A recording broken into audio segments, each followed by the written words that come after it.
The Bill of Rights embeds the rights of all people in South Africa on enduring affirmation of the democratic values of human dignity, equality and freedom. The failure by government to deliver energy, water and sanitation in many parts of the country is seen by some as a violation of the human rights of all inhabitants of affected areas. To discuss this a bit more further, we're now joined by Dr Trevor Ngwane, Director at the Center for Sociological Research and Practice at the University of Johannesburg. Dr. Ngwane, thank you so much for your time this evening. I mean, one would say, as we celebrate 30 years of human rights, and just taking a look at those inserts in which we have just played, it's quite clear that, when it comes to service, a lack of service delivery in this country, it is a serious violation of human rights.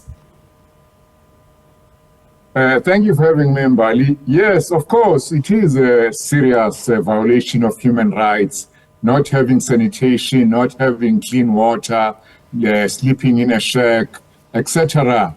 In fact, the working class and the poor people in South Africa are having a life full of hardship and misery.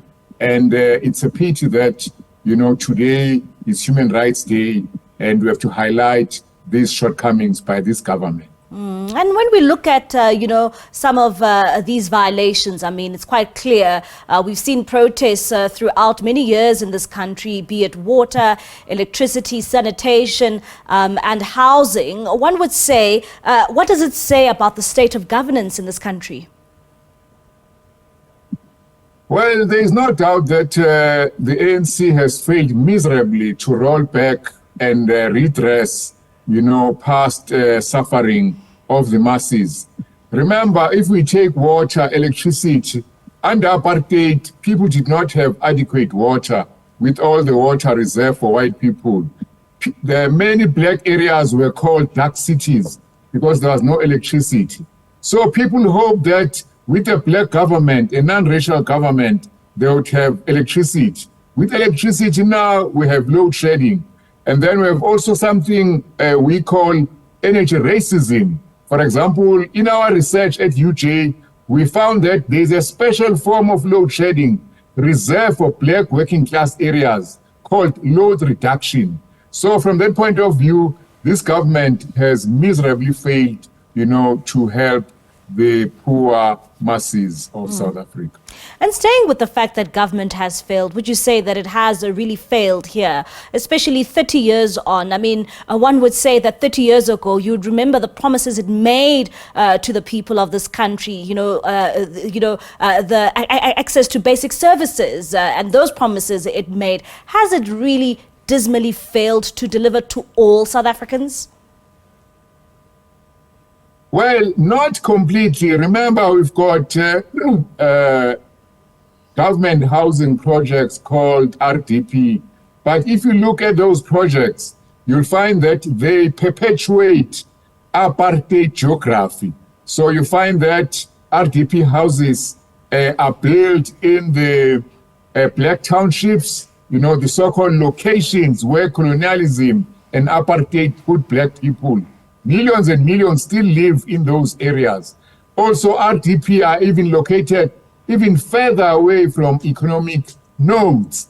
So basically, to be honest, the ANC leaders were persuaded by white monopoly capital not to rock the boat and to allow the system of oppression and exploitation to continue.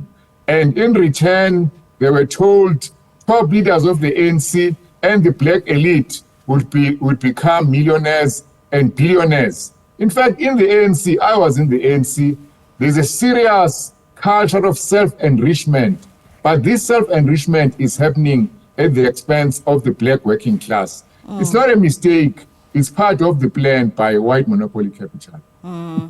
And just looking at these inserts, Dr. Ngwane, because of the sheer frustration by many South Africans in these communities, it will sort of deter them from going to the polls and vote for, whichever party they favor come May 29. What is your advice to South Africans who have taken that decision, who are saying that, well, what's the point of voting because nothing's going to change?